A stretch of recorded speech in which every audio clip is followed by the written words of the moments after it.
اور ایسا ہوا کہ جب یہ چلے گئے تو وہ کنویں سے نکلے اور جا کر داؤد بادشاہ کو خبر دی، اور وہ داؤد سے کہنے لگے کہ اٹھو اور دریا پار ہو جاؤ، کیونکہ اخیتوفل نے تمہارے خلاف ایسی ایسی صلاح دی ہے۔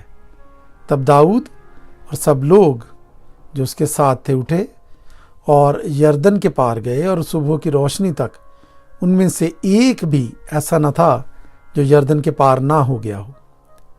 تب اخیتوفل نے دیکھا کہ اس کی مشورت پر عمل نہیں کیا گیا، تو اس نے اپنے گدھے پر زین کسا اور اٹھ کر اپنے شہر کو اپنے گھر گیا اور اپنے گھرانے کا بندوبست کر کے اپنے کو پھانسی دی اور مر گیا اور اپنے باپ کی قبر میں دفن ہوا۔ تب داؤد مہنائیم میں آیا اور ابیسلوم اور سب اسرائیلی مرد جو اس کے ساتھ تھے یردن کے پار ہوئے، اور ابیسلوم نے یوآب کے بدلے اماسا کو لشکر کا سردار کیا۔ یہ اماسا ایک اسرائیلی آدمی کا بیٹا تھا جس کا نام اترا تھا۔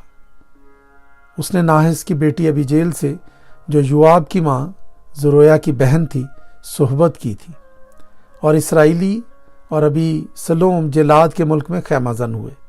اور جب داؤد مہنائیم میں پہنچا تو ایسا ہوا کہ ناحس کا بیٹا سوبی بن امون کے ربا سے، اور امیل کا بیٹا مکیر لودبار سے، اور برزلی جلادی راجلیم سے پلنگ اور چارپائیاں اور باسن اور مٹی کے برتن اور گیہوں اور جو اور آٹا اور بھنا ہوا اناج اور لوبیے کی پھلیاں اور مسور اور بنا ہوا چبینہ اور شہد اور مکھن اور بھیڑ بکریاں اور گائے کے دودھ کا پنیر داؤد کے اور اس کے ساتھ کے لوگوں کے کھانے کے لیے لائے، کیونکہ انہوں نے کہا کہ وہ لوگ بیابان میں بھوکے اور ماندے اور پیاسے ہیں۔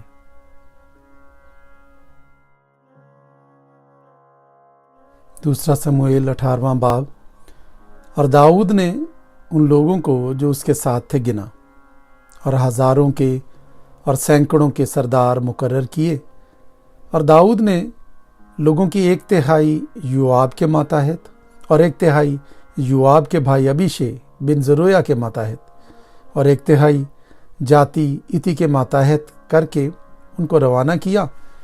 اور بادشاہ نے لوگوں سے کہا کہ میں خود بھی ضرور تمہارے ساتھ چلوں گا، پر لوگوں نے کہا کہ تو نہیں جانے پائے گا، کیونکہ ہم اگر بھاگیں تو ان کو کچھ ہماری پرواہ نہ ہوگی، اور اگر ہم میں سے آدھے مارے جائیں تو بھی ان کو کچھ پرواہ نہ ہوگی، پر تو ہم جیسے 10,000 کے برابر ہے، سو بہتر یہ ہے کہ تو شہر میں سے ہماری مدد کرنے کو تیار رہے۔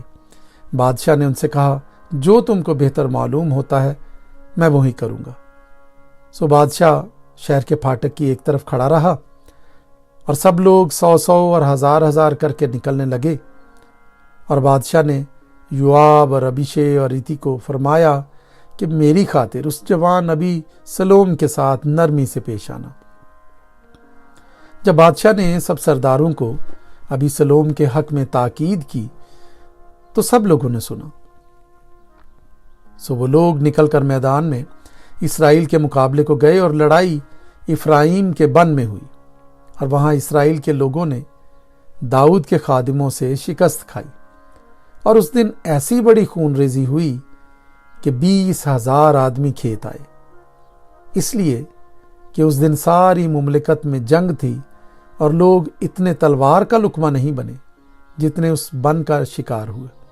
اور اتفاقاً ابیسلوم داؤد کے خادموں کے سامنے آ گیا، اور ابیسلوم اپنے خچر پر سوار تھا، اور وہ خچر ایک بڑے بلوت کے درخت کی گھنی ڈالیوں کے نیچے سے گیا، سو اس کا سر بلوت میں اٹک گیا، اور وہ آسمان اور زمین کے بیچ میں لٹکا رہ گیا، اور وہ خچر جو اس کے ران تلے تھا نکل گیا۔ کسی شخص نے یہ دیکھا اور یوآب کو خبر دی کہ میں نے ابیسلوم کو بلوت کے درخت میں لٹکا ہوا دیکھا، اور یوآب نے اس شخص سے جس نے اسے خبر دی تھی کہا تو نے یہ دیکھا، پھر کیوں نہیں تو نے اسے مار کر وہیں زمین پر گرا دیا، کیونکہ میں تجھے چاندی کے 10 ٹکڑے اور ایک کمر بند دیتا۔ اس شخص نے یوآب سے کہا کہ اگر مجھے چاندی کے 1000 ٹکڑے بھی میرے ہاتھ میں ملتے تو بھی میں بادشاہ کے بیٹے پر ہاتھ نہ اٹھاتا، کیونکہ بادشاہ نے ہمارے سنتے تجھے اور ابیشے اور ایتی کو تاکید کی تھی کہ خبردار کوئی اس جوان ابی سلوم کو نہ چھوئے، ورنہ اگر میں اس کی جان کے ساتھ دغا کھیلتا اور بادشاہ سے تو کوئی بات پوشیدہ بھی نہیں، تو خود بھی کنارہ کش ہو جاتا۔ تب یوآب نے کہا، میں تیرے ساتھ یوں ہی ٹھہرا نہیں رہ سکتا۔ سو اس نے 3 تیر ہاتھ میں لیے اور ان سے ابی سلوم کے دل کو، جب وہ ہنوز بلوت کے درخت کے بیچ زندہ ہی تھا، چھید ڈالا، اور 10 جوانوں نے جو یوآب کے سلاح بردار تھے ابی سلوم کو گھیر کر اسے مارا اور قتل کر دیا۔ تب یوآب نے نرسنگا پھونکا اور لوگ اسرائیلیوں کا پیچھا کرنے سے لوٹے، کیونکہ یوآب نے لوگوں کو روک لیا، اور انہوں نے ابی سلوم کو لے کر بن کے اس بڑے گڑھے میں ڈال دیا اور اس پر پتھروں کا ایک بہت بڑا ڈھیر لگا دیا، اور سب اسرائیلی اپنے اپنے ڈیرے کو بھاگ گئے۔ اور ابی سلوم نے اپنے جیتے جی ایک لاٹ لے کر کھڑی کرائی تھی جو شاہی وادی میں ہے، کیونکہ اس نے کہا، میرے کوئی بیٹا نہیں جس سے میرے نام کی یادگار رہے۔ سو اس نے اس لاٹ کو اپنا نام دیا اور وہ آج تک ابی سلوم کی یادگار کہلاتی ہے۔ تب صدوق کے بیٹے اخیمیاز نے کہا کہ مجھے دوڑ کر بادشاہ کو خبر پہنچانے دے کہ خداوند نے اس کے دشمنوں سے اس کا انتقام لیا۔ لیکن یوآب نے اس سے کہا کہ آج کے دن تو کوئی خبر نہ پہنچا، بلکہ دوسرے دن خبر پہنچا دینا، پر آج تجھے کوئی خبر نہیں لے جانا ہوگا، اس لیے کہ بادشاہ کا بیٹا مر گیا ہے۔ تب یوآب نے کوشی سے کہا کہ جا کر جو کچھ تو نے دیکھا ہے سو بادشاہ کو بتا۔ سو وہ کوشی یوآب کو سجدہ کر کے دوڑ گیا۔ تب صدوق کے بیٹے اخیمیاز نے پھر یوآب سے کہا، خواہ کچھ ہی ہو تو مجھے بھی اس کوشی کے پیچھے دوڑ جانے دے۔ یوآب نے کہا، اے میرے بیٹے، تو کیوں دوڑ جانا چاہتا ہے، جس حال کہ اس خبر کے عوض تجھے کوئی انعام نہیں ملے گا؟ اس نے کہا، خواہ کچھ ہی ہو میں تو جاؤں گا۔ اس نے کہا، دوڑ جا۔ تب اخیمیاز میدان سے ہو کر دوڑ گیا اور کوشی سے آگے بڑھ گیا، اور داؤد دونوں پھاٹکوں کے درمیان بیٹھا تھا، اور پہرے والا پھاٹک کی چھت سے ہو کر فصیل پر گیا، اور کیا دیکھتا ہے کہ ایک شخص اکیلا دوڑا آتا ہے۔ اس پہرے والے نے پکار کر بادشاہ کو خبر دی۔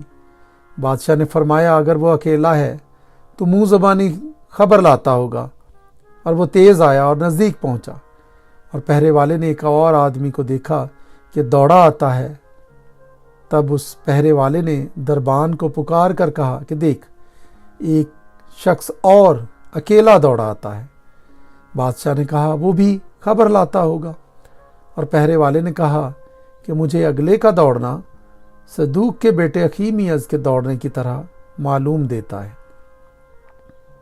تب بادشاہ نے کہا، وہ بھلا آدمی ہے اور اچھی خبر لاتا ہوگا۔ اور اخیمیاز نے پکار کر بادشاہ سے کہا، خیر ہے، اور بادشاہ کے آگے زمین پر سرنگوں ہو کر سجدہ کیا اور کہا کہ خداوند تیرا خدا مبارک ہو، جس نے ان آدمیوں کو جنہوں نے میرے مالک بادشاہ کے خلاف ہاتھ اٹھائے تھے قابو میں کر دیا ہے۔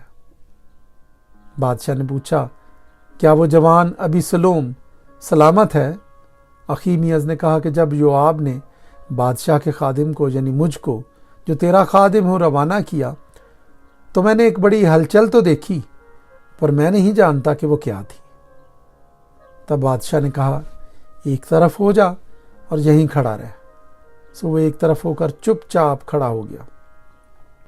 پھر وہ کوشی آیا، اور کوشی نے کہا، میرے مالک بادشاہ کے لیے خبر ہے، کیونکہ خداوند نے آج کے دن ان سب سے جو تیرے خلاف اٹھے تھے بدلہ لیا۔ تب بادشاہ نے کوشی سے پوچھا، کیا وہ جوان ابی سلوم سلامت ہے؟ کوشی نے جواب دیا کہ میرے مالک بادشاہ کے دشمن اور جتنے تجھے زر پہنچانے کو تیرے خلاف اٹھیں وہ اسی جوان کی طرح ہو جائیں۔ تب بادشاہ بہت بے چین ہو گیا اور اس کوٹھڑی کی طرف جو پھاٹک کے اوپر تھی روتا ہوا چلا، اور چلتے چلتے یوں کہتا جاتا تھا، ہائے میرے بیٹے ابی سلوم، میرے بیٹے ابی سلوم، کاش میں تیرے بدلے مر جاتا ہے ابی سلوم، میرے بیٹے۔